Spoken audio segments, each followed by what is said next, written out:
Monster Hunter has had so many monsters added over the years, and sometimes those monsters don't return to future Monster Hunter games. So today I'm going over some of the most forgotten monsters in the Monster Hunter series. Yamasakami, as many of you know, is one of my favourite monsters. It's such a unique Elder Dragon, and for the time when it came out in Monster Hunter 2, it was such an epic and mysterious monster. Yamasakami unfortunately was left behind back in Monster Hunter Freedom Unite, leaving me wanting more of him. His fight was pretty basic, and Capcom could easily expand on it in a modern Monster Hunter, and make him feel way more epic than he is. There's still so much I want to learn about Yamasakami, like what makes it be able to float, why does it have great thunderbugs inside of it, it's such a random thing in my opinion, and so many more questions. Ultimately, I mainly want to see his fight reworked in modern Monster Hunter, as he could really be amazing. If they reworked him to have more attacks, maybe go through different areas, maybe he can move through them like a normal monster, as in make him like a rare roaming type monster that can be fought. And to see him in the HD era of Monster Hunter would just be amazing. Imagine how good he would look if he was in Monster Hunter Wilds, for example. Just the way that they could edit him and just like put actual trees on him, everything. He could be so cool. And just in Freedom Unite, he was a bit too basic. He was pretty cool. His moves are a bit unique, like, you know, the suction move, the spin, everything like that. He was cool. Locking him to the top of a tower, which I know wasn't the same for Monster Hunter 2, but in Freedom Unite, locking him to the top of a tower was very, very limiting. They couldn't do much with him in that way. Hypnocris is, in my opinion, one of the most basic but epic forgotten monsters in Monster Hunter. He is my favourite, a frontier monster brought over to Freedom Unite and then since forgotten in the mainline games. Hypnocris is a super cool, colourful bird wyvern that likes to live in forests and jungles.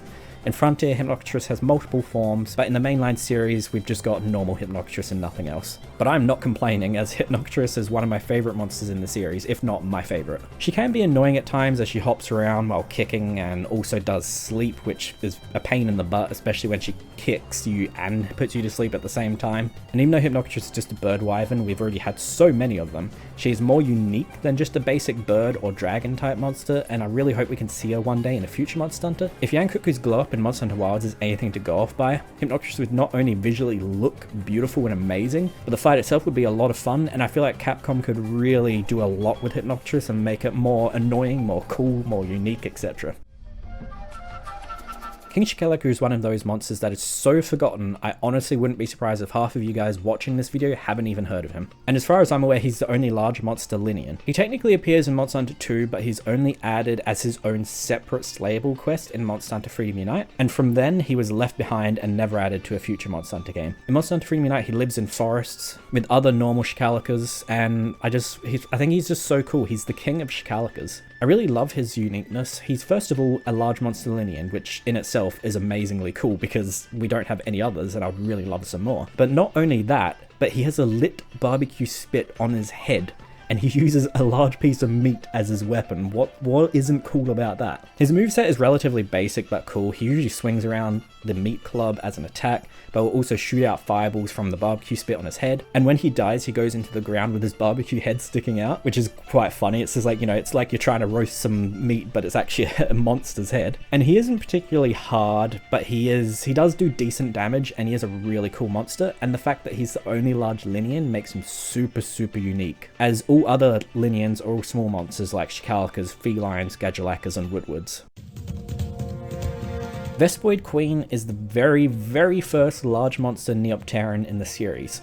While being incredibly basic and pretty much just an oversized Vespoid with a few extra moves, she is a very cool monster. The first and only Monster Hunter game she's been in is Monster Hunter Freedom Unite, which really shows you how long it's been since she's been in a Monster Hunter game. She was a bit of a pain to hunt, as the quest to hunt her you had to kill a certain amount of normal Vespoids before she would actually spawn, and you weren't told about that in the game as far as I'm aware. So for a lot of people, you could probably go the whole entire quest looking for her and never find her, even if you use Psycho Serums, because it says she's in an area but she's not actually in there yet. Despite not being in a game for such a long time, she was voted relatively high in the 20th anniversary poll, so it does give me a bit of hope that she'll be added into a future Monster Hunter game. We can only hope. Her moveset was pretty basic. She would pretty much fly at you, spray a substance that made you get defense down, and did a jab which would paralyze you, which was incredibly annoying when all of those were combined into one. But even though her moveset was relatively straightforward and basic, she did do pretty decent damage even though her health was pretty low.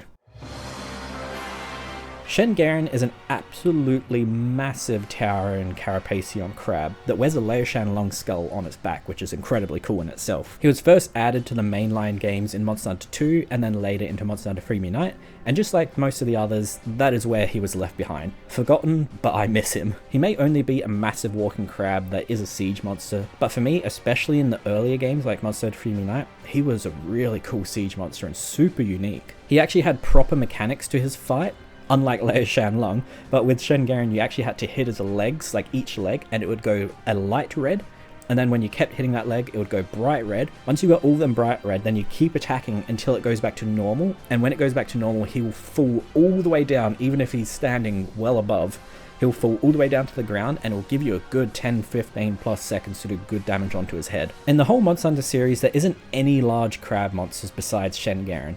Sure, spin-offs have a few, but nothing like Shen Garen in the mainline series. It's a bit sad that he was forgotten, as the uniqueness of him really makes him stand out, but I guess it's also partly the reason why he hasn't returned, as to bring him back they would have to do a massive rework, or if they added him as he is now, would need a specific zone which adds a lot of development time. And there we go. I'm planning on doing more parts of these videos as there's still so many monsters that have been forgotten by Capcom. Also, I'm playing through pretty much all of the Monster Hunter games, so if you're interested in that, go check out the channel. But yeah, I'll see you guys next video. See you then. Bye.